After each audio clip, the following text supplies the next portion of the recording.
به دست و از دست. وقتی به دست نیاوری از دست هم نمیدهی. نمیتوانی به دست بیاوری و از دست ندهی. این غیر ممکن است. خلاف ناموس هستی است. به دست آوردن از دست دادن را در دل خود دارد. این یک قانون ازلی است.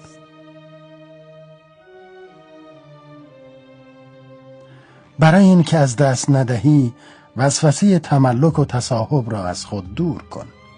چیزی را از آن خود نکن. به حوزه منیت خود در نیاور تا اندوه از دست دادنش را نخوری. یک سالک به دنبال تملک و تصاحب این و آن نیست. برای او چیزها فقط هستند، همین. هیچ احساس تملکی در کار نیست. زیرا سالک نه چیزی را به اسارت میگیرد و نه خود به اسارت میرود. از منظر او هر چیزی آزاد است، خواه در خدمت او باشند و خواه نباشند. دقیقاً از همین روز که تمام پدیده ها در خدمت اویند. او همه را آزاد می کند. او رهاننده است. با این حال هر چیزی در خدمت اوست بیان که بخواهد. برخوردار می شود بیان که نقشه‌ای کشیده باشد. یک سالک همواره من حیث لا یحتسب بهره‌مند است. او با دو بال بود و نبود حرکت می کند. او روح و روانش را از وسوسه داشتن خلاص کرده است. اگر چیزی را از آن خود کردی، منتظر باش که روزی از دستش بدهی و میدهی و غمگین و محزون خواهی شد. مگذار چیزی به وجودت قفل شود. مگذار روح و جانت وابسته گردد. خوب و بد فرقی ندارند. روانا رهایشان کن. آنگاه میخواهند باشند، میخواهند نباشند. اشیا و اشخاص را اسیر نکن. برایشان دام و تله پهن نکن.